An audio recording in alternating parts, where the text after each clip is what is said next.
नमस्कार बच्चों, कैसे हैं आप। आई होप कि आप छुट्टियों को आनंद ले रहे होंगे। लेकिन छुट्टियों के साथ साथ आपको पढ़ाई करना भी बहुत ज़रूरी है, क्योंकि कोई आपसे नहीं पूछेगा कि आपने छुट्टियां कैसे बिताई, आपका रिजल्ट देखा जाएगा। तो इसी सीरीज़ में मैं फिर आपके सामने आया हूँ एक नया चैप्टर लेके क्लास 7th का, जिसका नाम है फ्रैक्शन एंड डेसिमल। तो स्वागत है आपका चैनल ट्रू नॉलेज में, और ट्रू नॉलेज में मैं आपका फिर से स्वागत करता हूं। तो आज मैं आपको बिल्कुल शुरुआत से फ्रैक्शन की कंसेप्ट बताऊंगा, और जो आपके सिलेबस में वही बताऊंगा। आपको फ्रैक्शन के बारे में कोई भी डाउट नहीं रहेगा। कोई भी जो ऑब्जेक्ट होता है, ये 1 है, इसको जब हम इक्वल पार्ट्स में डिवाइड करते हैं इस तरीके से, ठीक है, तो जब हम इसको ऐसे भी कर सकते हैं, इसको ऐसे भी कर सकते हैं आप, ठीक है। अगर मैं इस भाग को शेडेड कर देता हूँ, if I shaded this portion, then this whole thing is divided in the 2 part, 1 thing is divided by 2 part, so the fraction is the 1/2. Similarly, if I color this one, highlight this one portion, this whole thing is divided in the 4 equal parts, so the 1 part reading will be 1/4. So it is compulsory to divide the object in the equal parts that should be identical and equal. So you will make the fraction. So this type of the fraction, this upper part is called the numerator,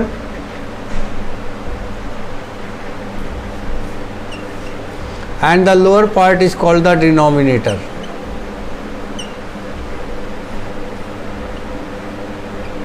So this is the simple concept of the fraction, and you can write down the fractions. Now we come to the point, types of the fraction. Types of the fraction.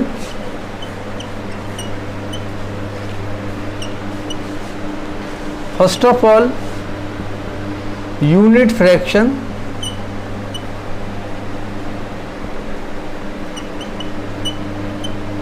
Unit fraction क्या होते हैं? Fractions whose numerator is 1.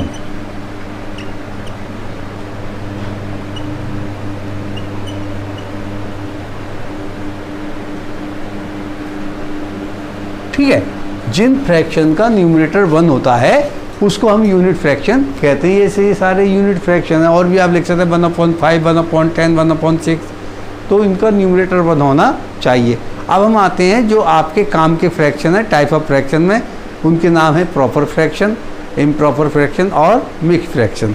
तो proper fraction क्या होता है, तो हम इसमें बात करते हैं प्रॉपर फ्रैक्शन की, ठीक है।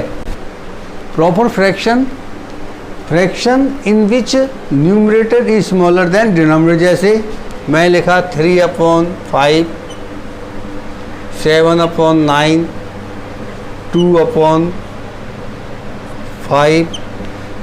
11/15, एसेट्रा, ये सारे प्रॉपर फ्रैक्शन हैं। दूसरा होता है इम्प्रॉपर फ्रैक्शन। इसकी शेप कैसे होगी? इसकी शेप इस तरीके से होगी, ठीक है। ये न्यूमरेटर हो गया, ठीक है, और ये डिनोमिनेटर हो गया। अगर मैं इसको उल्टा कर देता हूँ,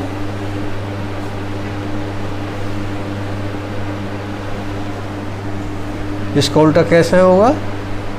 इसका उल्टा इस तरीके से होगा, ठीक है। जैसे आप हैं, आपका चेहरा छोटा है, बॉडी बड़ी है। अगर आपका चेहरा बड़ा हो जाए, जैसे कार्टून में आप देखते हैं चेहरा बड़ा होता है, हाथ-पाँव छोटे छोटे हैं, तो कैसा लगता है? वो इम्प्रॉपर होता है। तो इम्प्रॉपर फ्रैक्शन क्या होगा? इम्प्रॉपर फ्रैक्शन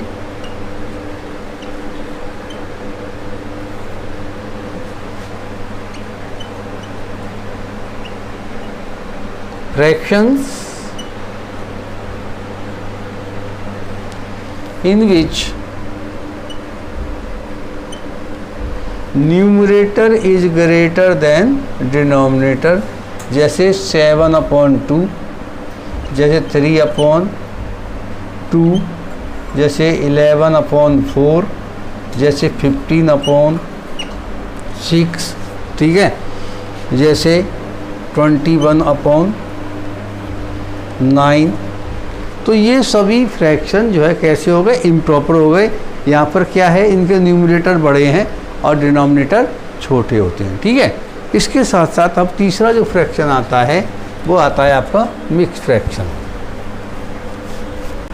अब जो मिक्स फ्रैक्शन आएगा वो क्या है, combination of a whole number with a proper fraction. तो एक होल नंबर का उसके साथ कॉम्बिनेशन, जैसे इसको देखिए 1 प्लस ये कितना है 1/4, तो क्या हो जाएगा 1 होल नंबर 1/4। ऐसे ये कितना हो जाएगा 1 प्लस 1 प्लस 1 1 2 3 प्लस 3/4, तो कितना हो जाएगा 3 होल नंबर 3/4। तो इस तरीके से आपके मिक्स नंबर बनते हैं। जैसे आप जब मंदिर में जाते हैं, हे भगवान मेरी ये मनोकामना पूरी हो जाए, मैं 51 रुपये का प्रसाद चढ़ाऊँगा या चढ़ाऊँगी, है ना। इसी तरीके से आपके जब कोई भी अच्छा संस्कार होता है तो दक्षिणा देते हैं 51 रुपये, 101 रुपये। तो ये सब क्या चीज़ है, ये सब इस फ्रैक्शन का ही पार्ट है। तो अब हम बातें करते हैं कुछ कन्वर्जन की, तो आइए देखते हैं। अब जैसे मैंने यहाँ पे कुछ ये फ्रैक्शन लिए हैं, ये सब कैसे हैं, इम्प्रॉपर है। इम्प्रॉपर क्यों है बताओ, इम्प्रॉपर इसलिए हैं क्योंकि इनके न्यूमरेटर बड़े हैं और डिनोमिनेटर छोटे हैं। तो इसको कैसे कन्वर्ट करेंगे मिक्स में, कन्वर्ट करने के लिए हमेशा न्यूमरेटर को डिनोमिनेटर डिवाइड करो, 2 बन जा 2 बचा 1, ठीक है। तो इसका फॉर्मूला होता है QRD। कई बच्चे लिखने में गलती करते हैं, कैलकुलेशन सही कर लेते हैं। तो Q कितना हो गया 1, R कितना हो गया 1 और ये हो गया 2, ठीक है। इसी तरीके से इसको करेंगे 21/5, 5 4 जा 21, तो क्या होगा Q कितना हुआ 4। Q क्या होता है, कोशेंट, क्या होता है कोशेंट, 4 1/5। इसी तरीके इसको करेंगे 105, 14 टेबल पढ़ो कितनी बार जाएगी, 8 4 जा 32 और 8 बन जा 8, ज़्यादा हो जाएगा 7 बार चला जाएगा, 7 4 जा 28 कैरी 2 98 हो गया, ठीक है। अब इसको माइनस करेंगे तो कितना बचेगा बताओ, 15 7 बच गया, यहाँ पे बच गया 7, ठीक है। अब Q ये हो गया आपका, R ये हो गया और D ये हो गया, जिससे आपने डिवाइड किया तो 7/14। अब हम दूसरी बात करते हैं, इसका उल्टा, convert mix fraction into improper. यहाँ पे क्या था, इम्प्रॉपर को काय में कन्वर्ट किया था, मिक्स में। तो यहाँ पे जैसे नंबर दिया गया होगा आपको मिक्स में, कोई भी नंबर दे दो, 14 3/5।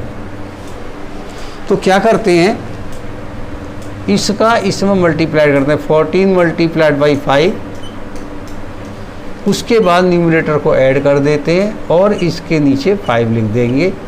14 5 जा 70 होता है, प्लस 3 कर दिया तो 5, 73/5 आ गया। इसी तरीके से एक और मैंने लिखा यहाँ पे 7 5/11, ठीक है। तो इसको मैंने लिखा 7 × 11 प्लस 5/11। तो आगे चल के क्या हो जाएगा, ये 77 प्लस 5/11 और आपका जो आंसर हो गया वो हो गया 82/11। तो आपने ये सीखा, ये वर्किंग करना बहुत ज़रूरी होता है। और ये वर्किंग जब आप करते हैं तो आपके क्वेश्चन के जो मार्क्स डिस्ट्रीब्यूशन होता है, वो मार्क डिस्ट्रीब्यूशन क्या होता है कि 50% मार्क इसका होता है, 50% मार्क्स इसका होता है, ठीक है। शो द वर्किंग, कई बार टीचर लिख भी देता शो द वर्किंग और शो द कैलकुलेशन। तो यू मस्ट बी नो, और ये कॉम्पिटिटिव एग्जामिनेशन के हिसाब से बहुत ही इम्पोर्टेंट होते हैं। और ये fill in the blanks form में आते हैं या MCQ की फॉर्म में आते हैं, ठीक है। तो ये आपको इसका मैकेनिज्म जानना बहुत ही ज़रूरी है और रटने की ज़रूरत नहीं है, क्रैमिंग की ज़रूरत नहीं है, because you are watching my channel True Knowledge, that's why I am sharing my knowledge with you. So you have to learn the mechanism how to convert. Note करिए इसको। और अब ये ग्रुप फ्रैक्शंस होते हैं, और ग्रुप फ्रैक्शन मेनली 2 टाइप से होते हैं, like fractions and unlike fraction. तो लाइक फ्रैक्शंस क्या होते हैं? ग्रुप दिया गया होगा fraction whose denominators are same, जिनके डिनोमिनेटर सेम होते हैं, ठीक है। अब ये फ्रैक्शन आपका प्रॉपर भी हो सकता है, इम्प्रॉपर भी होता है, लेकिन मिक्स नहीं होगा। तो आप इसमें देख रहे हैं कि इन सबके डिनोमिनेटर 5, 5, 5 दिए गए हैं, तो ये लाइक हो गया। इसी तरीके से इस दूसरे पार्ट में 11, 11, 11 दिया गया है। इसी तरीके से जो अनलाइक फ्रैक्शंस होते हैं, अनलाइक फ्रैक्शन जिनके डिनोमिनेटर सेम नहीं होते हैं, ये 2 टाइप के होते हैं। पहले क्या होते हैं कि इन सबके न्यूमरेटर सेम होंगे लेकिन डिनोमिनेटर अलग होंगे, ठीक है। एक तो ये टाइप के होते हैं, तो डिनोमिनेटर नहीं है एक से, तो कैसे हो गए? अनलाइक हो गए। और दूसरे होते हैं टोटली अनलाइक होते हैं, ना तो न्यूमरेटर सेम होते हैं और ना ही डिनोमिनेटर सेम होते हैं। तो इस तरीके से आपने सीखा कि फ्रैक्शंस के बारे में, कि किस तरीके से फ्रैक्शंस का क्लासिफिकेशन किया हमने और किस तरीके से हमने इनको समझाया। इसके बाद मैं थोड़ी सी ऑपरेशन और बताने वाला हूँ आपको 2-4, और उसके बाद हम इसके इंट्रोडक्शन को समअप करेंगे और नेक्स्ट लेक्चर में हम आपको एक्सरसाइज बताएंगे। तो इसको नोट करिए जब तक।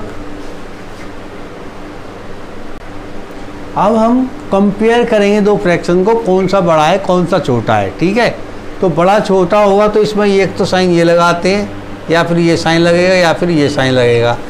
एक बड़ा होगा तो दूसरा छोटा होगा, और दूसरा छोटा हो तो एक बड़ा होगा, या फिर दोनों बराबर हो। तो इसके लिए हम सबसे अच्छा मेथड जो होता है उसे क्रॉस मल्टीप्लिकेशन मेथड कहते हैं। क्रॉस मल्टीप्लिकेशन मेथड में क्या करते हैं, इसको इधर मल्टीप्लाइड करो, साइड चेंज नहीं करनी है बिल्कुल भी।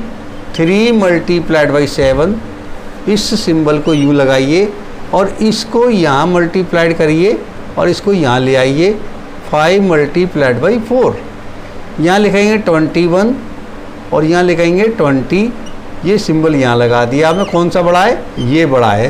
तो इस फ्रैक्शन को दोबारा लिखिए यहाँ पे 3/5, 4/7, और ये फ्रैक्शन बड़ा हो गया। इस तरीके से कंपेयर करते हैं। अब दूसरा एग्जाम्पल देखिए, इसी तरीके से इसको करेंगे तो ये कितना हो जाएगा? 4 मल्टीप्लाइड बाई 20। फिर ये वाला साइन लगाइए और इसको ले आइए, इसको इस तरीके से ले आइए एरो लगा के, और 16 मल्टीप्लाइड बाई 5 कर दीजिए। तो ये कितना हो जाएगा यहाँ पे? 80, और यहाँ भी कितना हो गया? 80। ये साइन यहाँ लगाइए, दोनों कैसे हैं? इक्वल हैं। तो ये आप इस तरीके से कंपेयर कर सकते हैं। और इसके बाद अगर 2 से ज़्यादा फ्रैक्शन होते हैं, इसमें दूसरे टाइप का क्या होता है, उसमें मिसिंग नंबर निकालना होता है। इसी में क्या होता है? मिसिंग नंबर निकालना होता है। इसको नोट करिए, बताता हूँ। अब इसमें टाइप 2 में क्या कहेगा? Find the missing number in the following fraction. तो टॉपिक क्या चला? Compare of fraction. वही मेथड को आपको यूज़ करना है जो मैंने आपको बताया। बस इतना ध्यान रखना है कि जो एम है, एम को टॉपिक बनाना, तो इस एम का इधर मल्टीप्लाइड करके लिखेंगे 5 multiplied by m is equal to 6 multiplied by 45। अब इन दोनों मल्टीप्लाइड नहीं करेंगे। क्यों नहीं करेंगे? कि मल्टीप्लाइड करोगे फिर उसके बाद इसको डिवाइड करो तो डबल डबल मेहनत होगी। कंपटीशन के हिसाब से you have to attempt this question fast and correct. So you write down like me and follow me 100%। 6 multiplied by 45 upon 5। अब 5 से इसको काटेंगे, 9 टाइम्स कट गया। 9 6 जा कितना होता है? 54 होता है। तो यहाँ लिखेंगे required number is equal to 45 upon 54। ये कंपटीशन के हिसाब से बहुत बढ़िया है। इसी तरीके से इसको देखिए, यहाँ पे आपने m लिखा, ठीक है। इसको ऐसे मल्टीप्लाइड करिए, 36 multiplied by 4 is equal to 48 multiplied by m, ठीक है। अब इस 48 को उठा के इधर ले जाओ तो m will be equal to 36 multiplied by 4 upon 48। आप इसको इससे काटेंगे, 12 टाइम्स कट जाएगा, और 12 से काटेंगे तो ये 3 टाइम्स कट जाएगा। तो कितना आ गए? 3। तो रिक्वायर्ड नंबर जो आ जाएगा वो आपका आ जाएगा 3/4। तो बच्चों, आज मैंने इस फ्रैक्शन की कंसेप्ट बहुत अच्छी तरीके से बताए हैं, और आपकी जो एक्सरसाइज है वो इस पर ही बेस्ड है। आपके 2 ऑपरेशन है, एडिशन, सब्ट्रैक्शन है, मल्टीप्लिकेशन जो भी है, और वो सारे इसी पे बेस्ड होते हैं क्वेश्चंस हैं। डेसिमल में अलग से लेक्चर लूँगा, उसमें बताऊँगा। अगर मैं दोनों चीज़ों को एक साथ करूँगा तो आपके कंफ्यूज है। तो आज आप केवल फ्रैक्शंस के बारे में पढ़िए और अपनी बुक खोल के ट्राई दीज में जाइए और उनको सॉल्व करिए। आई होप मेरा लेक्चर आपको अच्छा लगा होगा, आपने इस लेक्चर को एंजॉय किया होगा। अगर वाकई आपने एंजॉय किया है तो इस वीडियो को शेयर करिए, लाइक करिए और हमारे चैनल को सब्सक्राइब करिए। जो हमारा मिशन ऑफ एजुकेशन है उसको आगे बढ़ाने में हमारा सहयोग प्रदान करिए। अधिक से अधिक बच्चों को इसका फ़ायदा पहुंचना चाहिए। I request to the parents also, if they are watching my video, please share my channel and share my videos and make the approach to subscribe the channel to enrich your word in this lockdown period or using the holidays properly, because the student get bored and the spare time. So utilize this time well to make rich in academic. Till that आज मैं अपना lecture यहीं सब खत्म करता हूँ। तब तक के लिए सबको नमस्कार। जय हिंद, जय भारत।